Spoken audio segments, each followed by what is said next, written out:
Oke,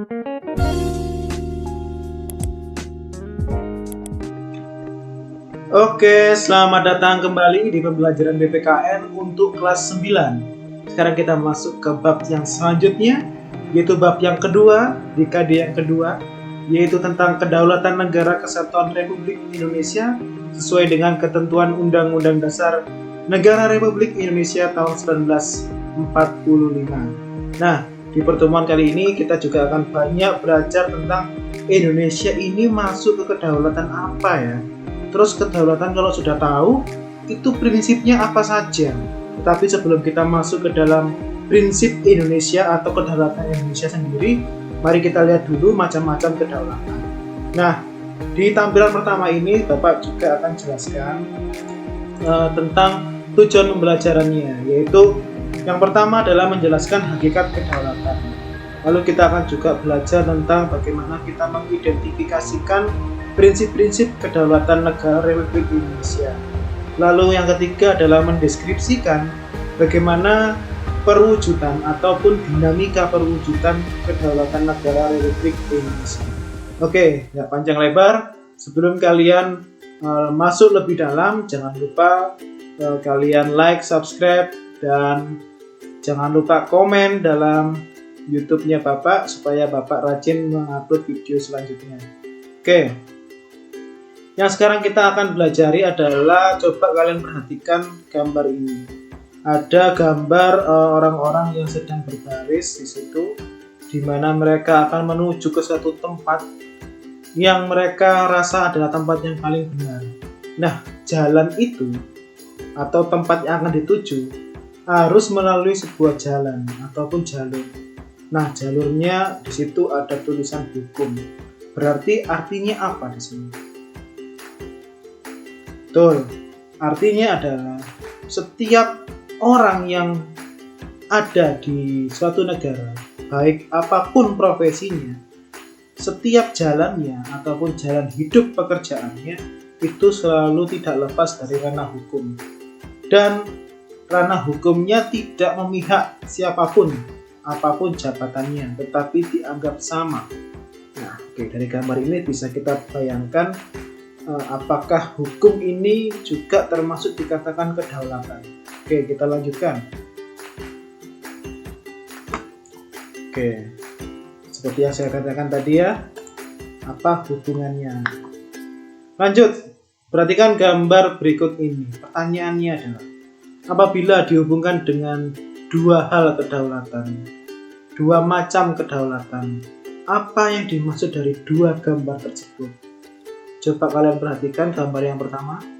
Gambar yang pertama adalah hasil daya alam di dalam suatu negara, dan yang kedua adalah adanya mantan Menteri Perikanan sedang melakukan jabat tangan dengan perwakilan dari luar negeri. Nah, coba kalian bayangkan apa yang muncul dalam benak kalian bila dihubungkan dengan kata kedaulatan. Oke, bagus.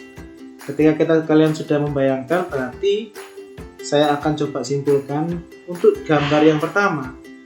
Kedaulatan yang pertama adalah kedaulatan ke dalam. Kenapa bisa dikatakan kedaulatan ke dalam?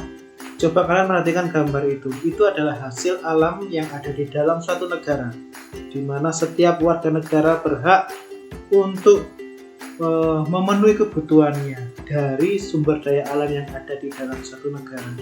Yang kedua, ada juga kedaulatan keluar, di mana perlu adanya jalinan kerjasama, kesepakatan, supaya dalam setiap tindakan, baik dalam kebutuhan sosial, ekonomi, politik, bisa terjalin antar negara. Secara lengkapnya, pengertian kedaulatan ke dalam dan keluar seperti ini. Kedaulatan ke dalam berarti bahwa bangsa yang merdeka memiliki kekuasaan untuk menyusun dan mengatur organisasi pemerintahannya sendiri menurut kehendak bangsanya sendiri, serta kekuasaan untuk mengelola semua yang ada di wilayahnya yang mengandung sumber daya alam baik darat, laut maupun udara demi kemakmuran bangsa. Nah, seperti yang sudah kalian lihat di gambar yang pertama. Nah, Yang kedua, kedaulatan keluar berarti mempunyai kekuasaan untuk berhubungan dan bekerja sama dengan bangsa lain tanpa terikat oleh kekuasaan lain. Contohnya, pelaksanaan ini seperti mengadakan perjanjian dengan negara-negara lain ataupun mungkin menyatakan perdamaian, ya, atau membentuk sebuah organisasi internasional. Nah, itu salah satu maksud dari kedaulatan keluar. Nah, dari sini bisa kalian gambarkan berarti arti dari kedaulatan sendiri itu apa. Oke, saya tangkap apa yang sudah kalian pikirkan.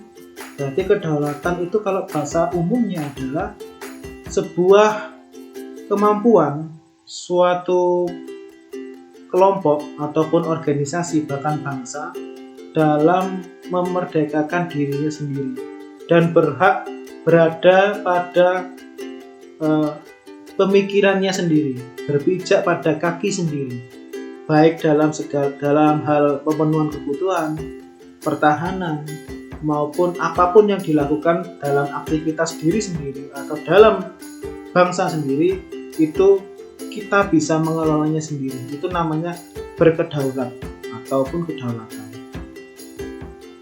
Nah, macam-macam kedaulatan itu bukan hanya pada pengertian yang pertama. Ternyata kalau kita lihat di gambar yang ada di sini, ternyata ada berbagai macam bentuk kedaulatan. Nah, di sini disebut dengan teori kedaulatan. Dari 5 gambar ini, menurut kalian bisa nggak kalian buat sebuah pemikiran gambar pertama ini termasuk kedaulatan apa? Yang kedua, ketiga, sampai yang kelima. Mungkin saya sebutkan. Yang pertama adalah adanya Raja Fir'aun di situ. Lalu ada Raja Prancis yang kedua. Lalu yang ketiga adalah sosok pemimpin Jerman, Hitler. Lalu yang keempat ada timbangan dan palu. Yang kelima adalah adanya antrian KPU untuk memilih suatu wakil rakyat, baik presiden maupun DPR MPR, mungkin seperti itu. Nah, kalau kalian sudah bisa membayangkan ini termasuk teori yang seperti apa, saya akan jelaskan dengan bahasa yang paling gampang. Yang pertama adalah bisa dikatakan sebagai teori kedaulatan Tuhan, di mana teori ini mengatakan teori kedaulatan Tuhan merupakan teori kedaulatan yang pertama dalam sejarah. Teori ini mengajarkan bahwa negara dan pemerintah mendapat kekuasaan tertinggi dari Tuhan sebagai asal dari segala sesuatu. Menurut teori ini, kekuasaan yang berasal dari Tuhan itu diberikan kepada tokoh-tokoh negara yang terpilih, bahkan sampai ke garis keturunannya. Nah, kalau kalian pernah dengar kisahnya Fir'aun, bahwa dia adalah seorang raja, di mana dia mengatasnamakan dirinya adalah Tuhan pada waktu itu, dan sampai keturunan-keturunannya juga dia katakan sebagai titisan Tuhan. Maka apa yang dikatakan, apa yang dilakukan itu menjadi sebuah perintah dari yang atas kepada rakyatnya. Nah, itu dikatakan sebagai kedaulatan Tuhan. Loh Pak, kalau seandainya Fir'aunnya mengatakan bahwa penjajahan, adanya buruh, penindasan itu sebagai hal yang normal, apa yang terjadi? Ya maka orang-orang yang ada di bawahnya juga akan menganggap bahwa situasi penganiayaan, situasi pengorbanan itu menjadi hal yang biasa, karena mereka menganggap bahwa yang mengatakan adalah Tuhan sebagai seorang pemimpinnya. Nah, itu teori yang pertama. Teori yang kedua adalah dari Raja Prancis. Di sini bisa dikatakan pada kisahnya, kalau kalian coba cari ya, Raja Louis ya, cari di internet nanti kalian bisa lihat. Ini adalah teori kedaulatan raja, yang artinya adalah Teori kedaulatan raja yaitu menganggap bahwa raja bertanggung jawab terhadap dirinya sendiri. Kekuasaan raja berada di atas namanya konstitusi ataupun undang-undang. Kekuasaan raja, saya ulangi lagi, berada di atas undang-undang dasar ataupun konstitusi. Jadi seorang raja bahkan tidak perlu menaati hukum secara moral agama. Justru karena statusnya sebagai seorang raja, dia menganggap dirinya sebagai wakil Tuhan. Beda dengan teori kedaulatan Tuhan, di mana pemimpinnya menganggap dirinya adalah Tuhan. Tetapi kalau kedaulatan raja, dia menganggap bahwa dirinya adalah wakil dari Tuhan, di mana setiap apa yang dilakukan untuk kepentingan pribadinya. Bisa dipahami? Baik. Nah, kalau kamu tahu kisahnya Raja Louis, pada waktu itu sampai akhir hayatnya, dia memposisikan rakyat pada waktu itu dengan penindasan. Tetapi mereka yang berada di istana bersenang-senang, berpesta, sehingga apa yang dilakukan untuk kepentingannya sendiri itu bisa dikatakan sebagai kedaulatan raja. Oke, sekarang masuk yang ketiga. Yang ketiga adalah kedaulatan negara. Ya. Digambarkan di sini adalah tokoh besarnya adalah Hitler, di mana dia mengataskan namanya sebagai wakil dari negara ataupun membuat sebuah keputusan itu untuk kepentingan negara, di mana kepentingan negara di atas dari kepentingan rakyat. Kekuasaan tertinggi terletak pada negara. Sumber kedaulatan adalah negara, yang merupakan lembaga tertinggi kehidupan suatu bangsa. Kedaulatan timbul bersamaan dengan berdirinya suatu negara. Hukum dan konstitusi lahir menurut kehendak negara dan diabdikan kepada kepentingan negara. Maksudnya seperti ini. Kalau seandainya suatu negara itu menganggap bahwa perlu adanya peperangan untuk bisa memperluas jangkauan negaranya ataupun wilayahnya, maka kepentingan kesejahteraan rakyat itu diabaikan. Lebih mementingkan bagaimana memenangkan suatu peperangan. Nah, itu adalah salah satu praktek kedaulatan negara, di mana kadang peraturan ataupun hukum di negara itu hanya untuk kepentingan pemerintah, bukan pada kepentingan rakyat. Walaupun di balik itu juga ada yang juga merepresentasikan kepentingan rakyat. Tetapi dalam prakteknya banyak yang mementingkan untuk kepentingan pemerintah, bukan pada rakyat. Itu adalah teori kedaulatan negara. Oke, kita lanjut yang keempat adalah gambar timbangan dengan tali. Nah, di sini disebut dengan kedaulatan hukum. Apa itu kedaulatan hukum? Oke, saya akan jelaskan. Kedaulatan hukum berdasarkan pemikiran, di mana adalah kekuasaan pemerintah berasal dari hukum yang berlaku.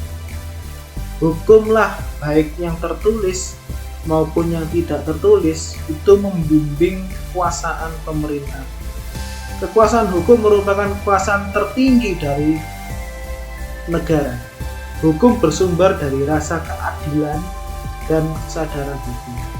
Nah, di sini dapat diartikan bahwa bukan lagi pada kedaulatan negara, tetapi hukum itu kan tujuannya untuk mewujudkan keadilan. Nah, keadilan bagi siapa? Bagi semua pihak, terutama bagi rakyat. Nah, ketika hukum itu berpihak pada rakyat, maka kedaulatan hukum akan berjalan selayaknya keadilan itu berjalan. Nah, demi untuk memakmurkan rakyat, itu adalah kedaulatan hukum. Sekarang gambar yang kelima. Gambar yang kelima adalah gambar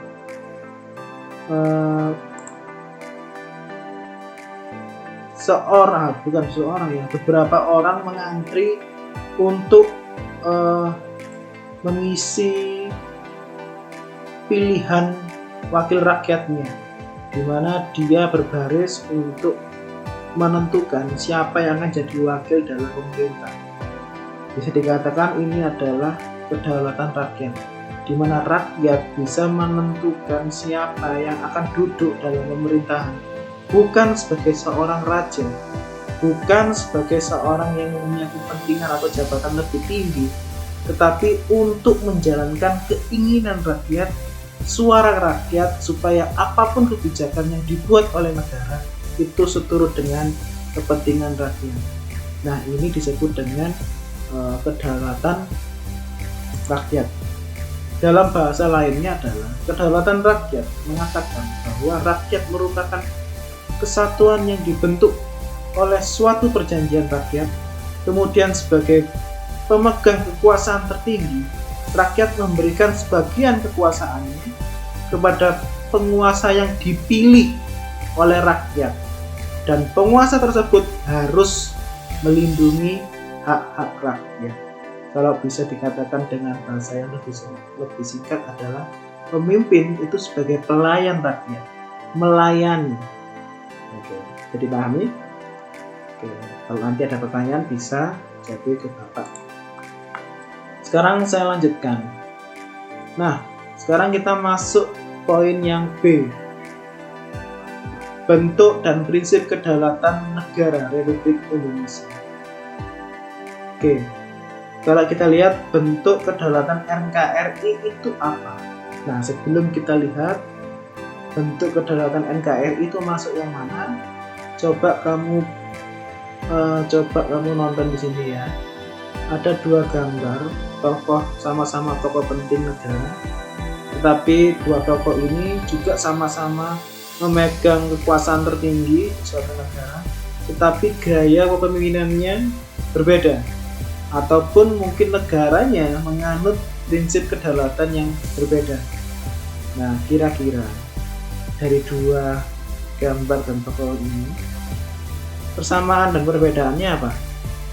Sekarang, sebelum masuk ke dalam sub yang B, yaitu bentuk kedaulatan negara kita, kalian coba deskripsikan dua gambar tersebut. Nanti kalian akan coba isi apa persamaan dan perbedaan dua tokoh ini ke dalam model pembelajaran yang akan saya berikan hari ini. Oke, untuk penjelasan selanjutnya kita akan jelaskan di pertemuan selanjutnya. Dan terima kasih sudah menonton video ini, dan jangan lupa like, subscribe, dan komen channel ini supaya Bapak rajin membuat video-video pembelajaran selanjutnya. Oke, terima kasih.